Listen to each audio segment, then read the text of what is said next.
ओम गण गणपतये नमो नमः। श्रीमद्भागवत महापुराण पंचम स्कंद अथैक 20वाध्याय 21वां अध्याय सूर्य के रथ और उसके गति का वर्णन। श्री शुक्रवाच एतावनेव भुवल यस्य सन्निवेश प्रमाण लक्षणों तो व्याख्यात।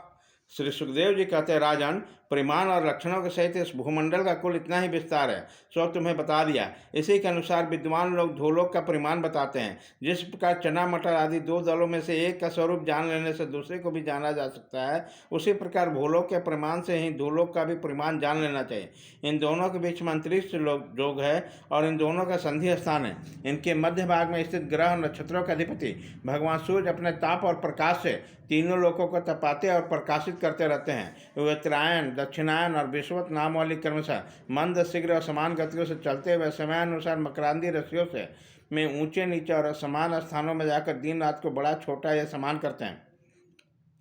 जब सूर्य भगवान मेष या तुला राशि पाते हैं तब दिन रात समान हो जाते हैं। जब वृषभ आदि 5 राशियों में चलते हैं तब प्रति मास रात्रियों में से एक एक घड़ी कम होती है और उसी हिसाब से दिन बढ़ते जाते हैं। जब वृष आदि 5 राशियों में चलते हैं तब दिन और रात्रियों में इसके विपरीत परिवर्तन होते हैं। इस प्रकार दक्षिणायन आरंभ होने के दिन बढ़ते रहते हैं और उत्तरायण लगने तक रात्रियाँ।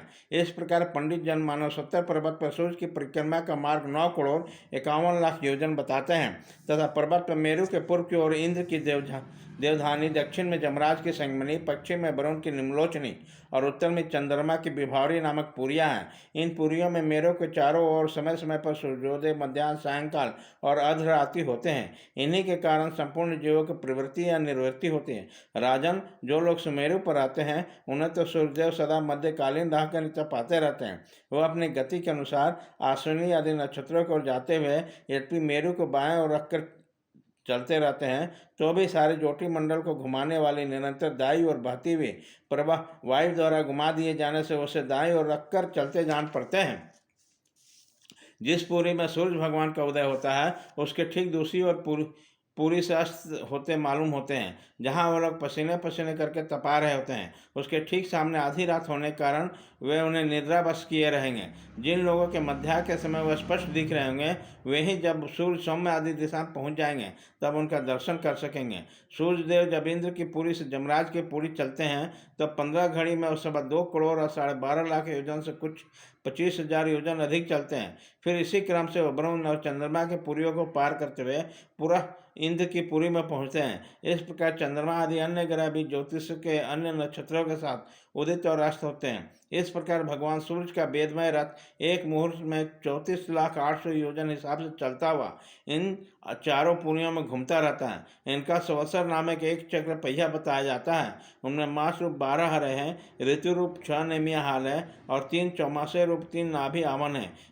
इस रथ की धुरी पर एक सिरा मेरु पर्वत की चोटी पे है, दूसरा मानसोत्तर पर्वत पर। इस पर लगा हुआ है पहिया कोल्लू पहिए के समान घूमता हुआ मानसोत्तर पर्वत के ऊपर चक्कर लगाता रहता है। इस धुरी में जिसका मूल भाग जोड़ा हुआ है ऐसे एक धुरी और है, वह लंबाई में उनके चौथाई है और इसके ऊपर तेल यंत्र के धुरे के समान धूर लोक में लगा है। उस रथ में बैठने का स्थान 36 लाख योजन लंबा और 9 लाख योजन लंबा है। इनका जुआ भी 36 लाख योजन ही लंबा है। उसमें अरुण नाम के सारथी ने गायत्री आदि छंदों से नाम वाले 7 घोड़े जोत रखे हैं। वही इस रथ पर बैठे हुए भगवान सूर्य को ले चलते हैं। सूर्यदेव आगे उन्हीं को मुँह करके बैठे हैं और अरुण उनके सारथी का कार्य करते हैं। भगवान सूर्य के आगे अंगूठे के पौर के बराबर आकार वाले बाल्य खिले आदि 60,000 ऋषि स्वास्थ्य वाचन के लिए नियुक्त हैं। वे उनकी स्तुति करते रहते हैं। इनके अतिरिक्त ऋषि, गंधर्व, अप्सरा, नाग, यक्ष, राक्षस और देवता भी, जो कुल मिलाकर 14 हैं, किंतु जोड़े से रहने के कारण 7 गण कहे जाते हैं। प्रत्येक मास में भिन्न भिन्न नाम वाले होकर अपने भिन्न भिन्न कर्मों से प्रत्येक मास में भिन्न भिन्न नाम धारण करने वाले आत्मस्वरूप भगवान सूर्य की 2-2 मिलकर उपासना करते हैं। इस प्रकार भगवान सूर्य भूमंडल के 9 करोड़ 51 लाख योजन लंबे घेरे में प्रत्येक क्षण 2 योजन की दूरी पार कर लेते हैं। इति श्रीमद्भागवते महापुराणे पारमहंस सहितांग पंचम स्कंदे ज्योति चक्र सूर्य रथ मंडल वर्णन 9 के 20वां अध्याय।